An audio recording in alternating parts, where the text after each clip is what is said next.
Саламатсыздарбы? Бүгүн сиздер менен озеки тарых изилдөөдөгү этика маселелери кыргызча адеп деп дагы которуп жүрөбүз. Бул изилдөө этикасы жөнүндө айтаардан мурда мен бир аз тарыхына токтолуп кетейин. Албетте, изилдөөнүн этикасы дегенде бул өзгөчө чет өлкөдө мен докторлук өзүмдүн окуумду аяктап келген Торонтодо, Канадада абдан катуу жолго коюлганда, ошол жерде сабактарда окуп, изилдөөнүн алдында этикага текшерүүдөн өткөзүп, менин изилдөөм эч кимге зыяны тийбейт деп туруп, мен кепилдик бергенден кийин гана макул эмес, сен барып маалымат топтой бер деген уруксат берилген расмий түрдө. Ошондон кийин гана изилдөөмдү баштагам. Азыр эми айтып берейинчи мен. Бул изилдөөнүн этикасы дегенде кантип эле азыр баардык дүйнө жүзү боюнча этика деп калды да, эмнеден келип чыкты? Ошого бир-эки окуяларга таянып кетейин.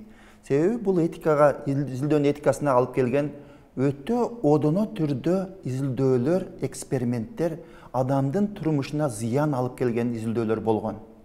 Өзгөчө бул изилдөөлөр биомедицина тармагында жүргүзүлгөн да. Керек болсо адамдардын өмүрүнө түздөн түз зыян келтирип, же болбосо аларга көптөгөн травмаларды алып келген изилдөөлөр болгон. Ошолордун бир-экөөнө мен токтолуп кетейин. Бирөөсү, ошол изилдөөлөрдүн бирөөсү, бул абдан көп айтылган эң контроверсия деп коет. Жанагы эң талаш тартышты, бул адамдардын арасындагы мындай азыр да уксаң аябай зээнин кейитүүчү бир изилдөөлөрдүн бирөөсү, бул Таскеги Project деп коет. Таскеги деген шаарда изилдөө жүргүзүлгөн. Бул изилдөө 32-жылдан башталган. 1932 жылда жылы башталып, Америка Кошмо Штатынын Таскеги деген чакан шаарында 32 жылы башталып туруп 72 жылга чейин изилдөө жүргүзүлгөн. Эксперимент жүргүзүлгөн. Бирок эксперименттин маанисин карап көрөлү. Биринчиден, эмнеге жүргүзгөн? Албетте, илимпоздор бир пайдасы жок болсо, бир илимге салым кошпосо изилдөө жүргүзбөйт да. Бул изилдөөнүн салымын ошол учурдагы бул медицина, биомедицина тармагындагы адистер бул изилдөөнү жүргүзгөндөр. Мындай деп өздөрүнчө аныктама беришкен да. Келгиле биз ушул сифилис деген оору, өтө жаман оорунун кесепетин көрөлүчү. Адамдын иммунитети өзү бара-бара күрөшүп, ооруган адам сакайып кетеби, же эмне болот, ошонун кесепетин көрөбүз деген да. Илимге кандай пайдасы болуп атат? Эгер ооруган адамдын иммунитети ошону жеңип кетсе, анда аны үчүн вакциналарды ойлоп таап, дарылоонун кажети жок экен деп туруп, мынтип көптөгөн каражатты жумшашы кереги жок деп атат да. Бирок зыяны, ушул изилдөөнүн зыянын айтып берейинчи эми. Бул изилдөө 32-жылы жүргүзүлгөндө, бул изилдөөгө катышкан, бул Алабама деген штатындагы катышкан адамдар, бир 400-гө жакын адамдардын жарымы сифилис менен ооруган, жарымы оорубаган адамдар болгон. Бирок эң кейиткен нерсе, ал адамдардын баарын афроамерикалыктар болгон. Каралар деп коелу эми. Бул адамдар, аларга дагы жаман жагы, ушул жөнүндө толук маалымат дагы беришкен эмес. Силердин каныңар жакшы болбойт да, дарылайлы деп койгондагы, бирок аларга ошол бекер тамак берип, бир аз компенсация берип коюп, анан 1-2 жылда изилдөө жүргүздүк деп туруп, анан кийин токтотобуз дегенде, бирок тилекке каршы 40 жыл ичинде ошолордун үстүнөн эксперимент кылып изилдөө жүргүзө берген. Кесепети эмне болду? Жыйынтыгы эмне болду? Кесепети ошол ооруган адамдардын көпчүлүгү каза болду. Көпчүлүгү өзүнүн туугандарына жугузду. Дагы кээ бирлери өздөрү тукум кийинки бала чакасына жугузду. Бул жерде дагы эмне жаман жактары болуп атат? Жаман жагы кийинчерээк дары ойлоп тапкандан кийин дагы пенсилин деген. Ал пенсилинди ошол экспериментке катышкандарга берген жок. Эмнеге? Себеби пенсилин берсе демек изилдөөнүн аягына чыкпай калабыз деп туруп 72 жылга чейин изилдөөнү жүргүзө берген. Бул жерде эмне үчүн баятан бери айтып атам? Кандай одоно бузуулар болуп атат? Биринчиден, ошол экспериментке катышкан адамдардын өз ыктыяры менен катыштырган жок. Экинчиден, аларга толук маалымат берилген жок. Үчүнчүдөн, алардын өмүрүнө зыян келип жатканына илимпоздор билсе дагы ага макул болушкан. Бул бир изилдөө. Мындан башка да көптөгөн изилдөөлөр жүргүзүлгөн биомедицинада. Ошол эле учурда фашисттик Германиядагы адамдардын өзгөчө колго түшкөн туткундардын үстүнөн көптөгөн изилдөөлөр жүргүзгөнү баарыбызга маалым. Мисалы үчүн адамдарды, туткундарды жана муздак сууга, же болбосо муз болуп бараткан сууга коюп туруп, адамдардын денеси канчага чыдайт, канча мүнөттө ушул куткарып калбай турган абалга жетет деп туруп эксперимент жүргүзгөн, анын тарыхта калган. Эмне үчүн аларды, туткундарды изилдөө жүргүзүп атат? Демек, алар өздөрүнчө жыйынтык чыгарып, бул өзүнчө стратегиялык согуштук максатында, мисалы үчүн немистин пилотун Балтика деңиздеринде союздаштар атып түшүргөн болсо, ошол жерде немистин пилоту сууга түшүп калган болсо, жанагы минус 5-10 градус сууга түшкөн болсо, канча мүнөткө чейин ошол куткарсак болот экен, канча алыстык экен. Эгер көбүрөөк убакыт кетсе, куткарбай эле коелу деген өзүндөр үчүн пайдалуу билим алыш керек болуп да. Бирок зыян жагы ошол туткундардын албетте канча дегени ошол эксперименттин негизинде көз жумду да. Буга окшогон өтө көп эмелер көп, мисалдар көп. Мен баарына токтолбой эле коеюн бүгүн. Бул изилдөөлөрдүн кесепети эмне болду? Дүйнөлүк коомчулук ушундай изилдөөлөрдөн кийин атайын дүйнөдө протоколдор кабыл алынган. Белмонт репорт деген, Белмонт отчету, Нюрнберг деген отчеттору баардыгынын негизинен бир изилдөөлөргө атайын талаптар коюла баштады.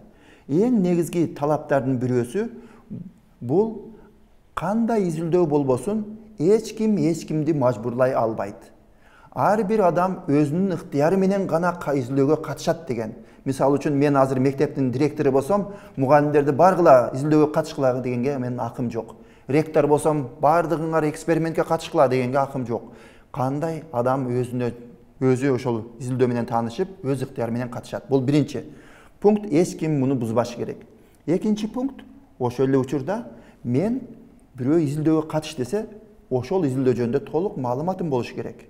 Мен канча жолу маалымат берем, канча жолу интервью берем, менин атымды колдоносуңарбы, маалыматты кимдерге көргөзүп коесуңар. Мисалы үчүн мен аябай өкмөттү сындаган болсом, же болбосо министрди сындаган болсом, анан эртең эле бул агай ушинтип сындады десе, мени жумуштан айдаган болсо, демек изилдөөчү мени коргоп калган жок болот да. Ошондуктан изилдөөчү кантип талдаса дагы өзү маалыматты талдайт, бирок жазып чыкканда ошол өзүнүн маалымат берген адамдарды коргош керек деген бул экинчи принцип.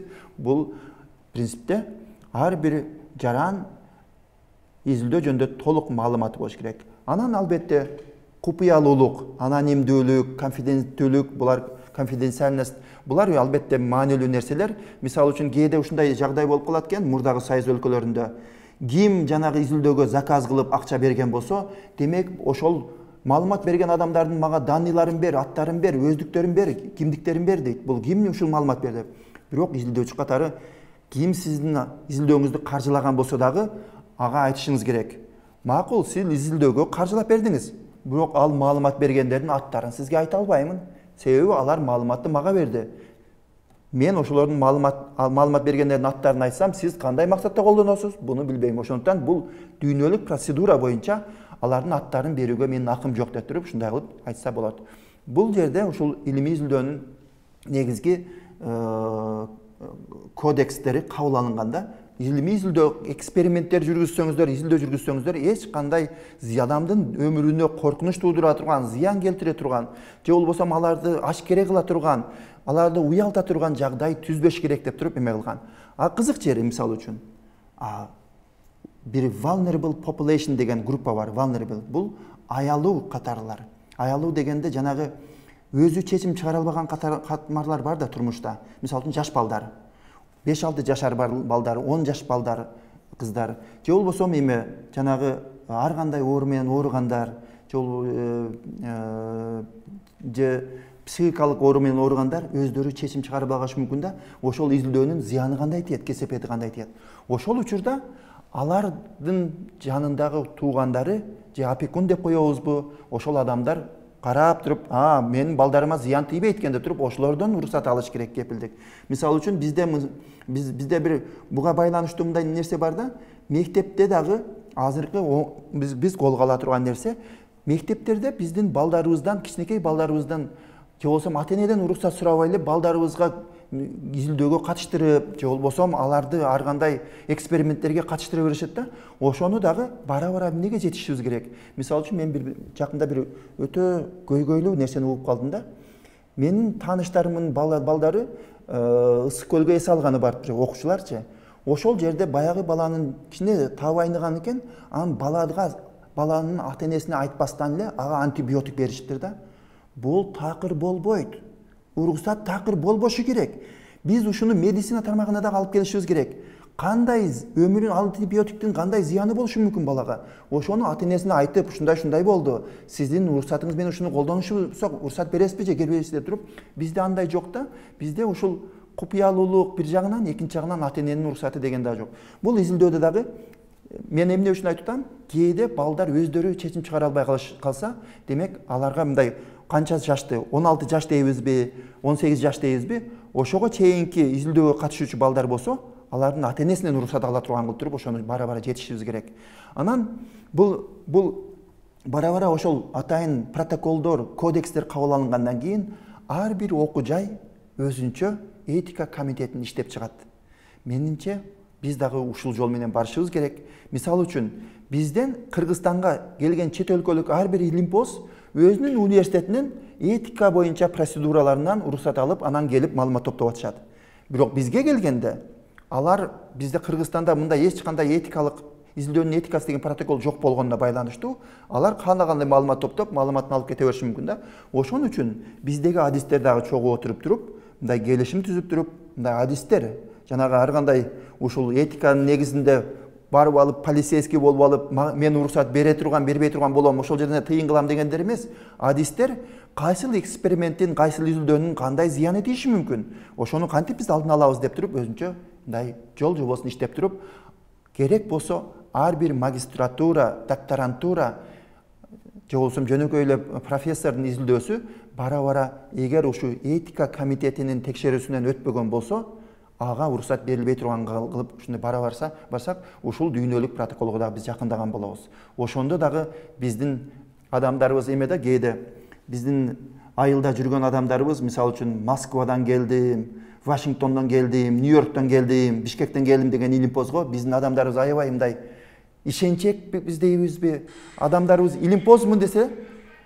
биздин адамдарыбыз илимпозмун десе, бул илимпоз абдан бул кыйын киши, абдеттүү киши, мени коргойт, мени сыйлайт дейбиз да. Бирок андай эмес. Ошол эле учурда кандай илимпоз болсо дагы, анын өзүнүн кызыкчылыгы болсо дагы, мисалы үчүн ал балким же болбосо протоколдорду билбесе, ошол адам эртең эле сиздин атыңызды чыгарып, сүрөтүңүздү чыгарып, ал жакта уят кыла турган болсо, кыргыздар ушундай экен, же болбосо ушул региондун адамдары ушундай экен деп туруп, аны ашкере кыла турган болсо, кийин өзүңүз жөнүндө уят маалыматтар таркаган болсо, демек ошол этикага биз жакшы көңүл бургандыктан болот дагы. Ал этикада менимче бара-бара ушундай болот да.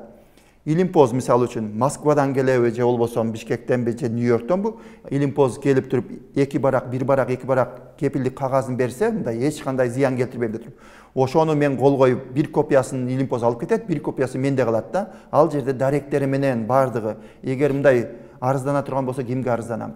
Эгер менин укугумду тебелеген болсо илимпоз, мен ошондо айтышым керек да. Бул керек болсо, бул юридический документ болуп калат. Ай, сен менин сүрөтүмдү эч жака чыгарбайм деп айтпадың беле? Эмнеге менин сүрөтүмдү ошол жерге жарыялап койдуң деп туруп, ал эмеге административдик штрафка болобу, кандай болобу, ошол эмеге арызданыш керек да. Мен айтайын дегеним, болбо илимпоз катары биз эгер изилдөө этика маселелери кээ бир региондордо же болбосо шаарда деле жакшы жолго коюлбаган болсо, биз илимпоз катары ошол адамдарга дагы бир аз үйрөтө башташыбыз керек да. Бул сиздин укугуңуз. Кимге маалымат берип атасыз? Ал маалыматты кантип колдонот экен? Сурап коюңуз, анан кол коюп алып алыңыз. Ошол сиз келечекте ушул изилдөөнүн негизинде өзүңүз зыян тартып калбашыңыз керек деп туруп, бара-бара биз ушул агартуучулук ишибизди жасай бериш керек.